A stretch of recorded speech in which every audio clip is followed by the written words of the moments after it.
Yeah, I just had a rundown on those fingerprints, the stolen car up north. We got nothing on the driver who was killed or the woman with him.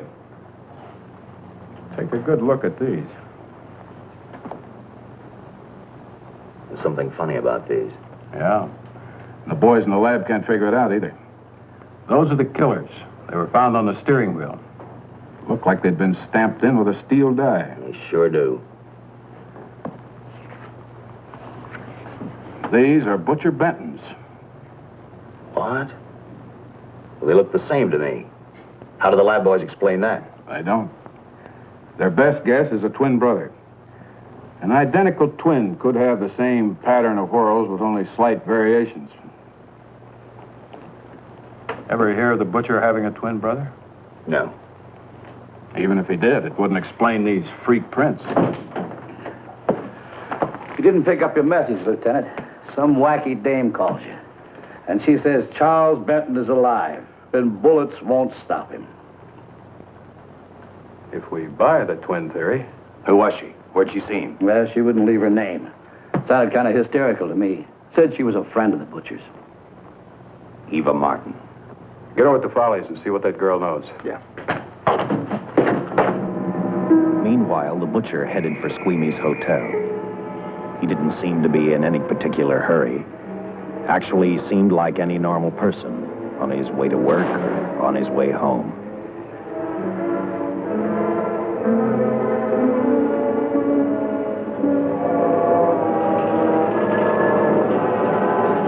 He rode up Angel's Flight, arrived at the top, scanned the hotel building, and then noticed the only exit from Squeamy's apartment, a fire escape.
Butcher was figuring his next step, and as he looked at the dead cop, he thought about Paul Lowe, the next man on his list.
never even phased him. He must have been wearing a bulletproof vest. God help us when the papers get a hold of this. Keep an officer on duty here till you hear from me. We'll get a stakeout on Joe Marcelli. I'd like to talk to Joe. Lauder, I'm going to call San Quentin. Suppose Benton is alive. Every available man's been put on the case now. Yes, sir. All right. All right. Anything new? Report on Dr. Bradshaw, owner of the station wagon. The San Francisco police located his laboratory in the basement of an electrical power receiving station. Bradshaw, what's he know? He's dead. And another man, too, his assistant. The lab is a shambles. But now we're getting some action from San Francisco. Benton's body never arrived at the mortuary where it was supposed to go. An attendant there finally broke down, admitted he picked up some quick cash by handing the body over to a man he was unable to identify. The man was driving a station wagon. Blasted man, the chief's on my neck, and the commissioners are on his, and the mayor's on theirs. Now, am I supposed to tell them that our killer is a dead man? They found a notebook in Bradshaw's lab. It ties his experiments in with a Professor Dwiggins at Caltech. I hope to hear from Dwiggins soon. Paul Lowe, while driving to his office, heard a radio commentator report the murder of Joe Marcelli. And what shocked him most was when the broadcast identified the killer as possibly being the butcher. Lowe headed straight for Eva Martin at the Burlesque Theater. Oh, you gave me a start, Mr. Lowe. What are you doing here? Where's Eva? Oh, I'm taking her place. I'm going to wear her costume. What's it to you? I asked you, where's Eva? Hey, don't get physical. And watch your tone of voice, Buster. I told you. Little Eva isn't here. I can see that for myself. Where is she? She's at police headquarters. That's where she is. Any idea how soon the captain will be back? Now, look, I'm going to see the captain. I'll have to wait here all night. Oh. Oh, Charles killed Squeamy and Joe. Joe, too? Benton? He's alive. I saw him, but nobody will believe me. I'm checking it. My guess is whoever killed them is on the trail of the money, Lowe. Now, maybe you better start talking if you know anything about it. I don't know anything. Did the butcher have a brother? No brother. It was Charles. I saw the tattoo on his arm. Look, I demand police protection. Where's the money, Lowe? You heard me. I demand protection. I know my rights. We put stakeouts on your office and home. Well, that's not enough. It's enough as far as we're concerned.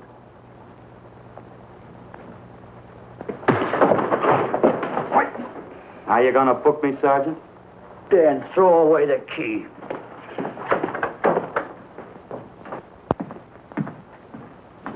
Thank you. Come up with anything yet, Dick? Oh, we've checked every hotel, motel, and rooming house in town. We've run a cross-check on every hangout butcher ever used. Net results, blank. This is incredible. We not only discover a dead man turned killer, but it's beginning to look like he plays ghost, too. He's somewhere in this city, and if we have to take it apart brick by brick, we've got to get him. I may be way off, but I think Paul Lowe could tell us a lot. Maybe, but it's a cinch he's not going to. Well, suppose he had no alternative. You better grab some coffee. Your mind's beginning to play tricks on you. No, now, wait a minute. When Lowe came to us for police protection, it was because he was scared stiff the butcher would add him to the list of Squeamy Ellis and Joe Marcelli. Go on. It figures, too. When he slugged the sergeant, he knew we'd book him right away. Oh, this Lowe's a pretty cute character. But we can play the same game. You mean we'll threaten to release him? Well, not exactly. You tell him you realize that he was excited, that throwing the punch was accidental. Tell him we're not going to make a charge, that he's completely released. Lieutenant, you know we can't do that. Lowell made his first mistake when he hit the sergeant, and that'll get him a year. As far as the department's concerned, at least it's a small victory. If my hunch is right, Lowe won't want to be on the streets with the butcher looking for him. And he may talk, and talk a lot. Enough maybe for us to get rid of him permanently. Even lead us to the butcher. If he's frightened enough, that might work. But if it doesn't... No, Dick, I'm not going to release him. I want him out of my way so bad I can taste it, but not bad enough to be responsible for getting him killed. The good thing about that, Captain, is the fact we know it, but Lowe doesn't. Let's give it a try. All right, Lowe. Come on out. I think you'll find everything in there. You're free to go, Mr. Lowell. Wait a minute. Who do you think you're kidding? You arrested me for assaulting an officer. Court, I'll plead guilty. With luck, I might get off with 6 months.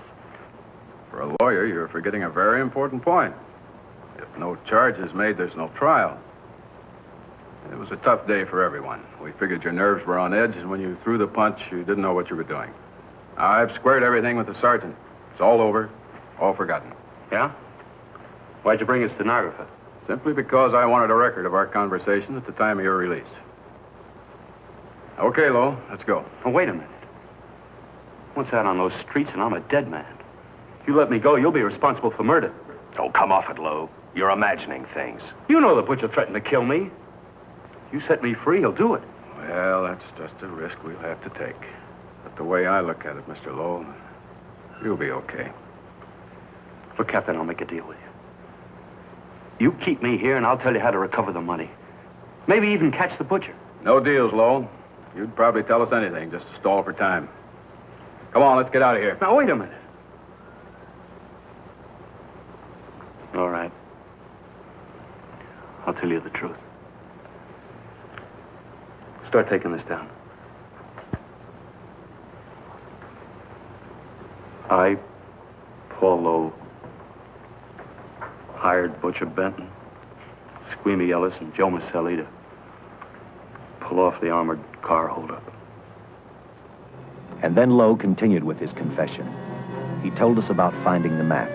He showed us the exact location of where the butcher had hidden the stolen payroll. And he gave us a most important answer. The explanation as to how the butcher was able to elude detection. His means of escape was the sewer system beneath our city. The department went to work fast. Every police squad in the city was detailed to cover a specific area. Every entrance and exit to the Los Angeles city sewer system of 700 miles was covered. Captain Lauder and I, along with several other squads, headed for the entrance where, according to the map, Butcher had hidden the money. Our job was to stop him, and that made me think of one specific question. When we found him, could this monster be stopped?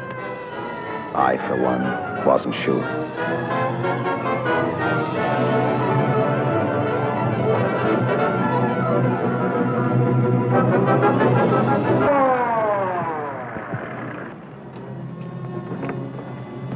Everything all set, Lieutenant? City engineers mapped out each possible exit. A squad of officers are spotted at every point. If the butcher can be caught, now's the time. Well, after I talked to Caltech, I called on the fire department for a little help. The professors thought a flamethrower might stop him. Flamethrower. I suppose their boys have had a chance to join our squads by now. See, we have one with us here. Have you thought about what'll happen if this doesn't work? No. I've been praying too hard that it will work.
This map's right, we're off our course. We'll have to backtrack.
him have it.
And the tremendous shock of electricity that brought the butcher back to life destroyed him. The $600,000 stolen in the armored truck robbery has been recovered. Case closed. Well, here are the scientist's comments for your records. I had to fill in a few spots with my own guesses, but I guess that's about the size of it. Did you get any sleep? Oh, some. Not much. How's the girl today? Well, I called the hospital about an hour ago. She'd gone. Gone? Where? She told them she was a working girl and that she'd been away from the job too long already. Quite a girl. Yeah. Say, how about that time off I've got coming? 48 hours, beginning right now. Get some rest, Dick.